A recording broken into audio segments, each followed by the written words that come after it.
Est-ce que je dois me mettre en burn-out pour réussir? Est-ce que je dois faire mon deuxième, mon troisième, mon quatrième, mon cinquième burn-out pour enfin atteindre la vie de mes rêves? Je te parle de tout ça dans cette vidéo. Juste avant, abonne-toi à cette chaîne en cliquant sur le bouton qui doit se trouver juste là, je pense, pour faire partie de la communauté et recevoir des notifications pour recevoir les nouvelles vidéos que je produis. Je te remercie.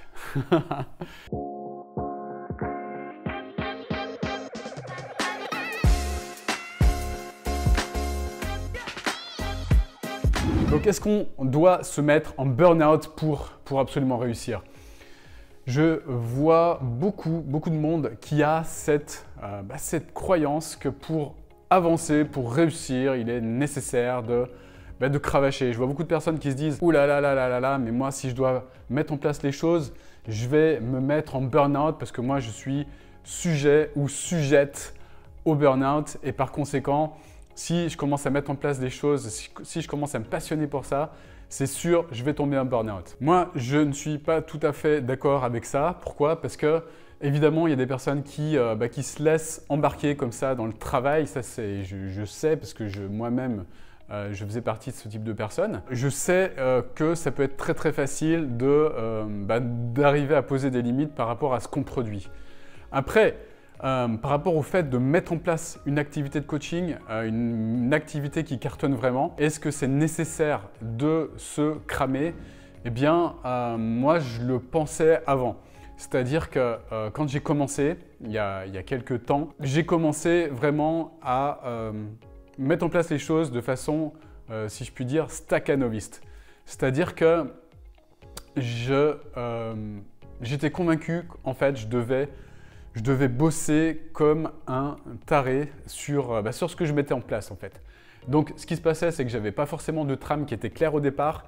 J'avais tendance à m'éparpiller, à partir un petit peu dans tous les sens, de manière à ce que à la fin de la journée, en fait, je me rende compte, enfin ça je ne me rendais pas compte tout de suite, mais en fait si je faisais le bilan, j'ai fait le bilan quelques temps après, quelques mois après, en me disant « Purée, mais pendant ce moment-là, cette époque-là de ma vie, je partais dans tous les sens, je passais des heures sur mon ordi à essayer de faire des choses, je brassais beaucoup de vent, je brassais beaucoup d'énergie, je tentais des choses, je commençais des choses que je ne terminais pas. Je passais beaucoup de temps à réfléchir, je passais beaucoup de temps dans de la pseudo-action. Et quand je dis de la pseudo-action, c'est de l'action qui sert à rien en fait, ce que j'appelle brasser du vent. Et ce qui se produisait, c'est que je passais mes journées, j'en parlais dans une autre vidéo, mais je passais mes journées devant mon ordinateur, là, le truc qu'il y a derrière. Du matin au soir, j'étais en quelque sorte l'esclave.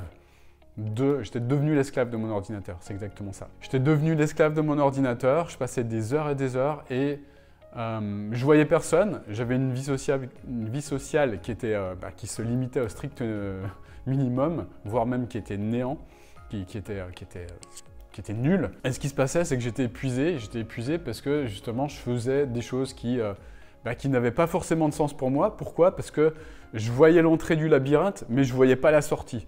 J'étais un petit peu comme dans un labyrinthe, à chaque fois je me tapais contre les murs. Et le truc dont je me suis rendu compte, c'est que j'avais aucun sens. Je voyais aucun sens par rapport à ce que j'étais en train de produire.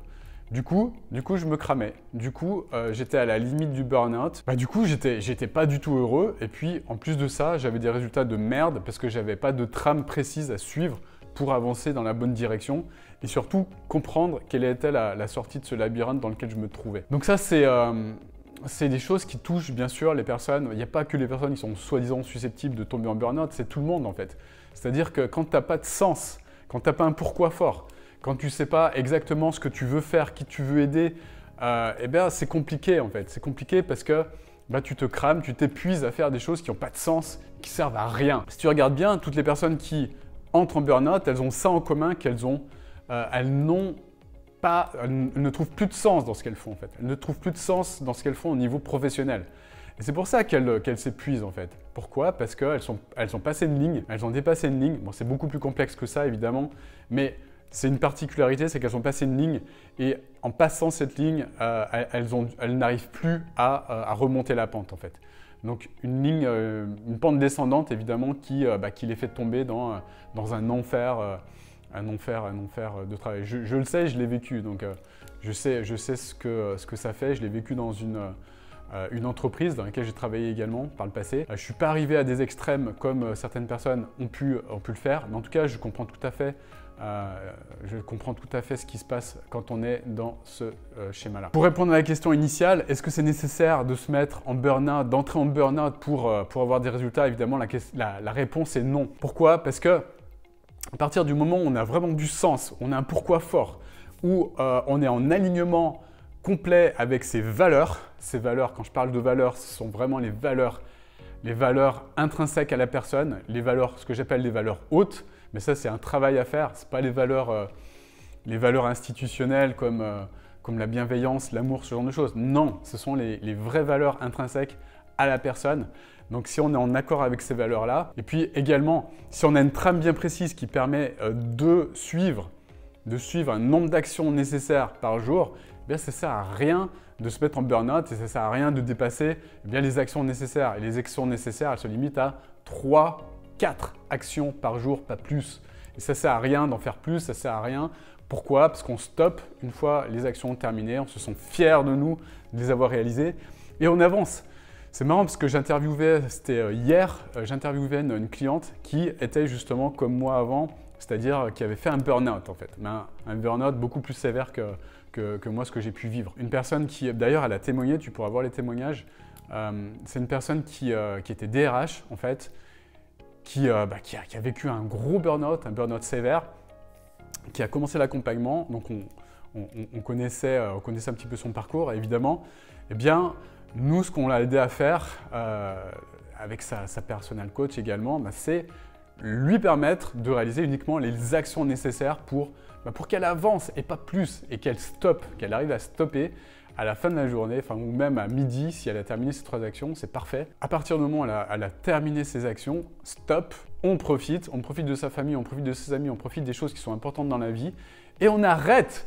Et ça sert à rien de dépasser ça. Et qu'est-ce qui s'est passé, évidemment?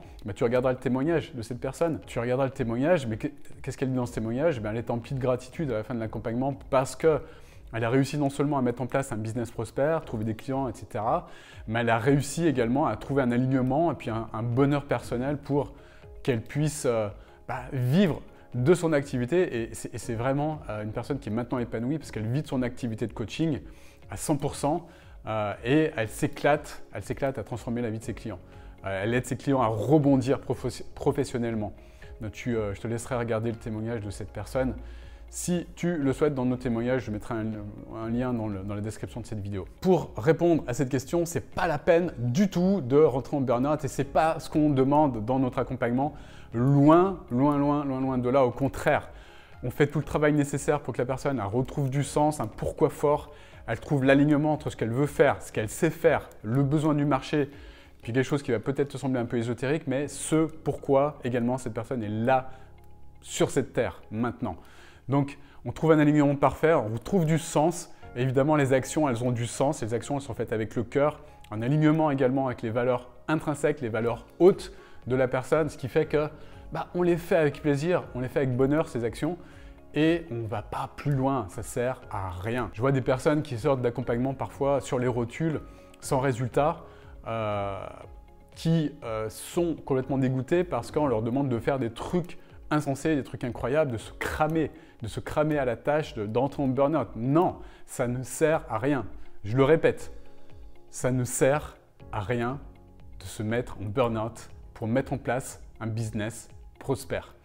Voilà, je pense que le message il est passé. En tout cas, j'espère que cette vidéo t'a plu. Si c'est le cas, tu mets un gros like. Et puis, si tu veux aller plus loin, mettre en place toi-même un business prospère sans entrer en burn-out, je te mets le lien vers une formation juste en dessous là. Tu te trouveras facilement si tu es motivé, qui t'explique exactement comment mettre en place un business prospère sans entrer en burn-out.